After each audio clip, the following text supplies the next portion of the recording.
I've got another California crazy story for you. Hello and welcome to Sweet Home California. My name is Jennifer, and right now I want to talk to you about gas prices and the proposal of Newsom to give $400 per vehicle, including motorcycles and including electric vehicles, per person up to two.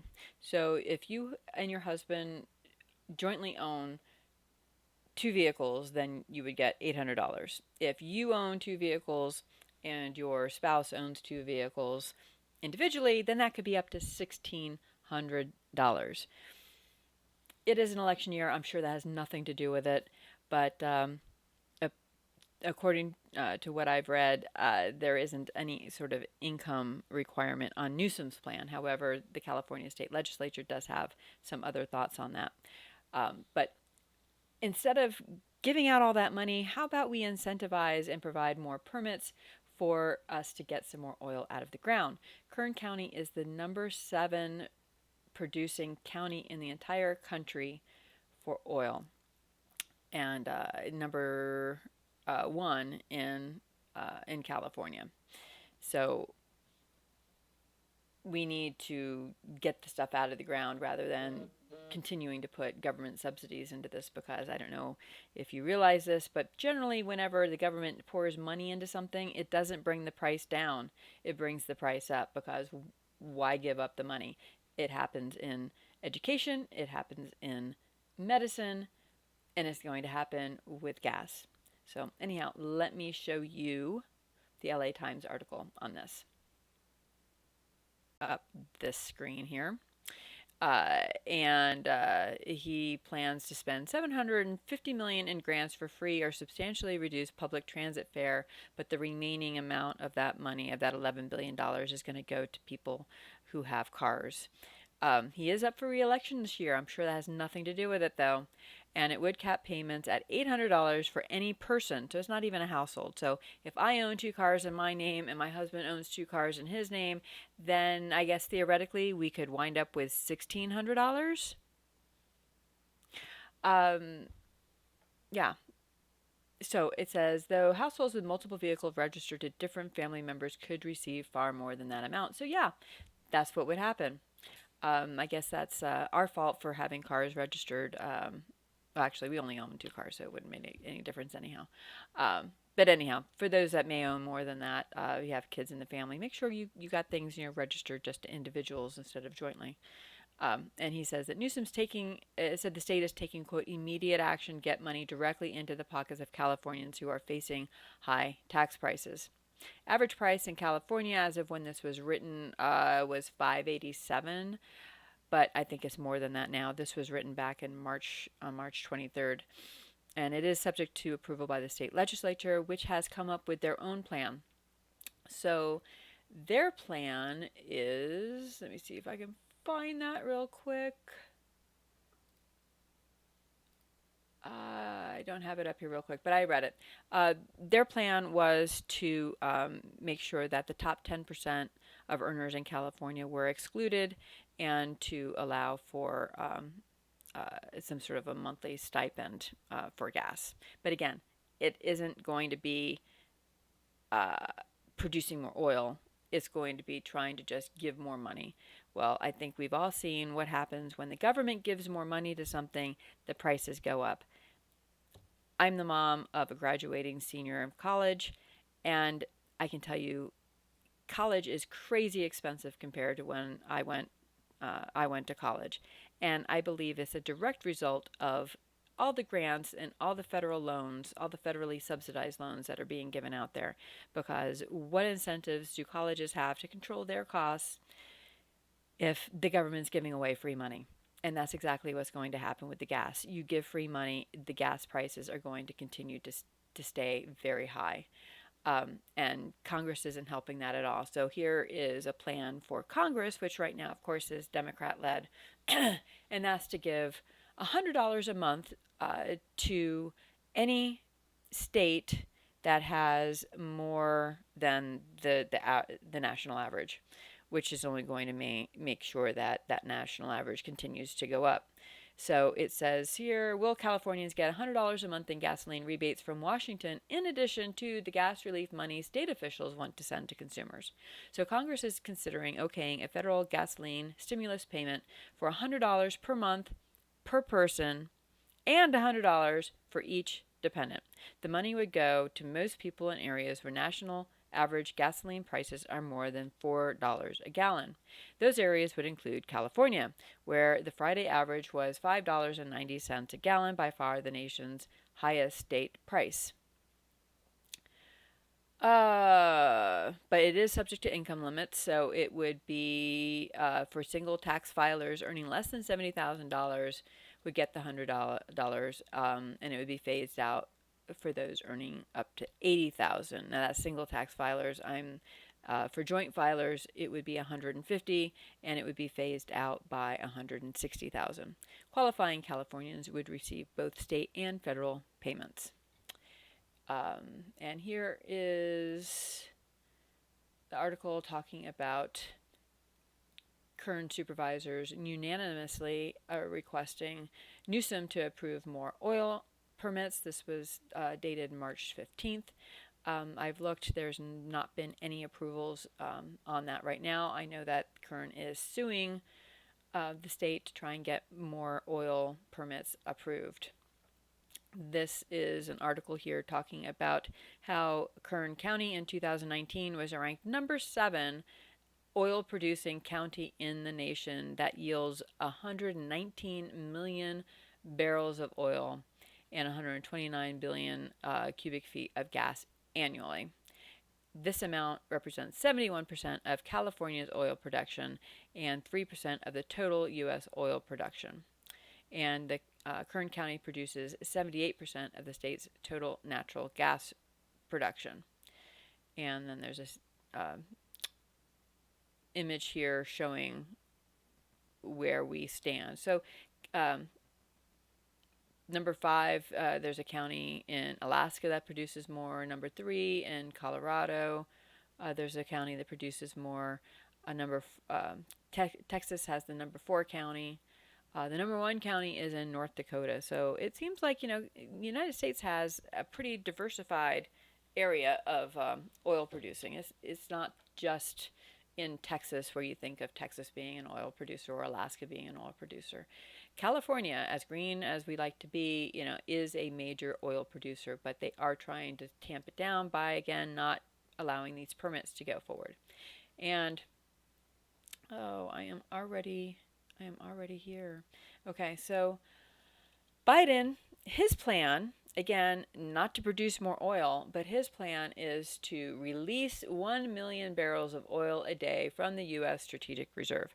I'm not sure what's going into the Strategic Reserve, but back in November, he ordered 60 million barrels of oil to be released, which I believe at the time was estimated to be worth about a day and a half of what the United States needs. And now he wants to release a million barrels a day from the Strategic Reserve for 6 months. 6 months. That is 180 some odd days. How many days in a year? 360. Half of that. Yeah, around 1,800 or 180 days. So 180 million barrels of oil is what they are planning on releasing in a bid to control energy prices that have spiked in the U.S. and allies because of the steep sanctions on Russia. And Biden is going to formally announce this release later today. He would also call on Congress to impose financial penalties on oil and gas companies that lease public lands but aren't producing. He also intends to invoke the Defense Production Act to encourage the mining of critical minerals for batteries in electric vehicles. Now that I can get behind because, as Marjorie Taylor Greene has pointed out, the vast majority of our components for our electric vehicles, including those batteries, come from countries that don't like us. The White House characterized the release of the petroleum as a bridge until output increases from domestic producers. The thing is that I don't think they understand quite how this goes. When you have states like California that are not approving permits, and it's not just a matter of leasing the lands. You lease and then you need permits to actually produce. And you may lease a land in doing exploratory drilling, and that may or may not pan out in terms of like being effective or cost effective to actually drill from that particular piece of land. So I hope they're considering all of that, because it really sounds to me like they're not. Otherwise, I have no idea why we would be producing so much less under Biden than we were under Trump. If you know, please explain this to me down in the description or in the comments below. I would really appreciate it.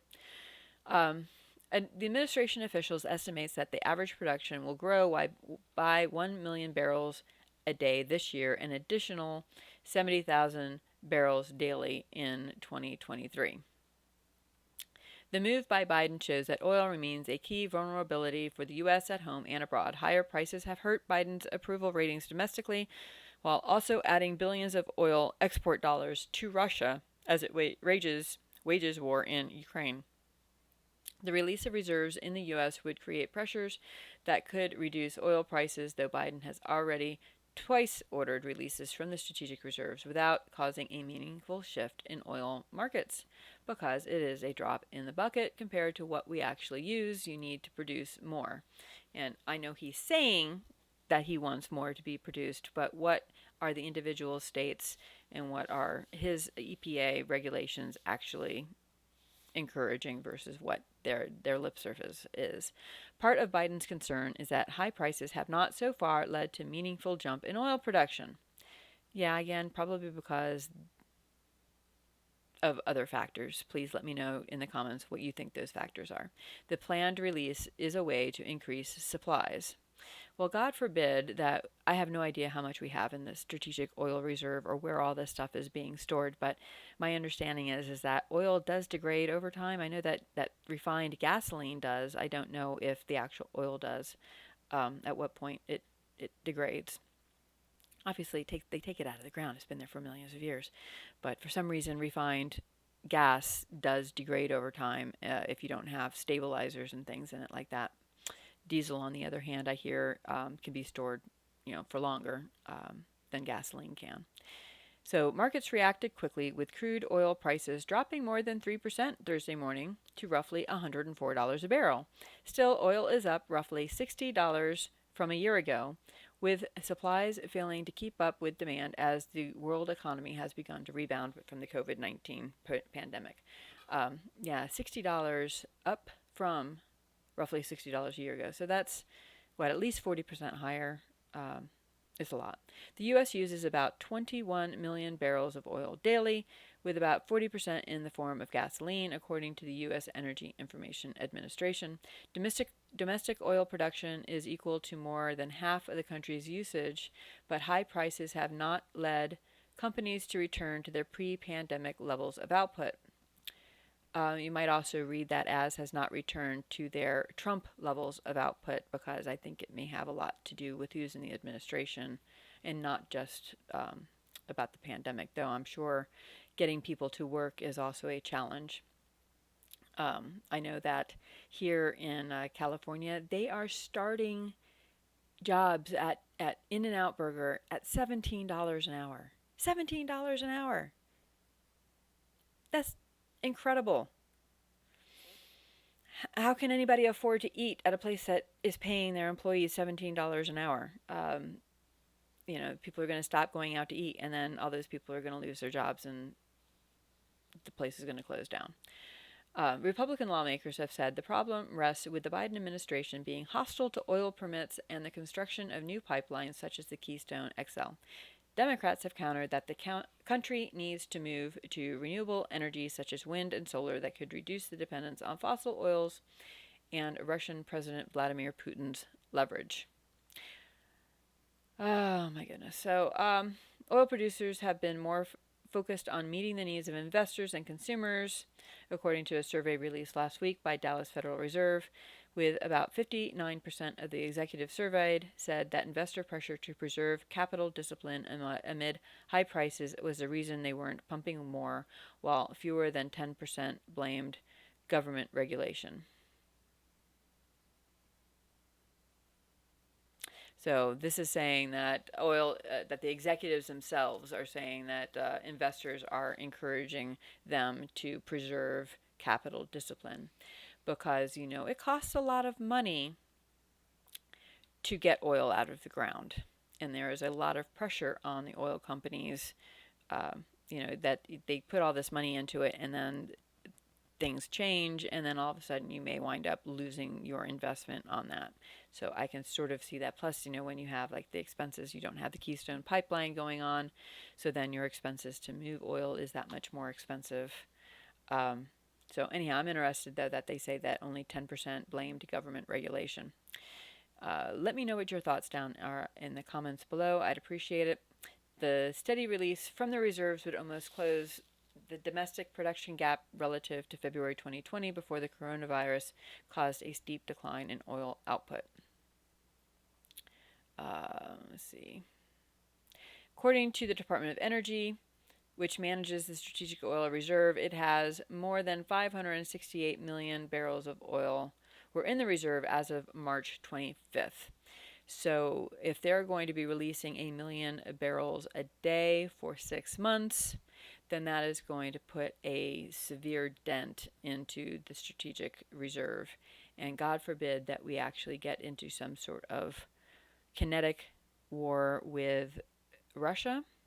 We're going to need that strategic reserve. We're going to need that to make sure that all of our military's equipment can move as expected. So anyhow, I know this is long, but I think it's just another example of California crazy, and I wanted to share that with you. Let me know your thoughts in the comments below. God bless, and I'll talk to you next time. Bye.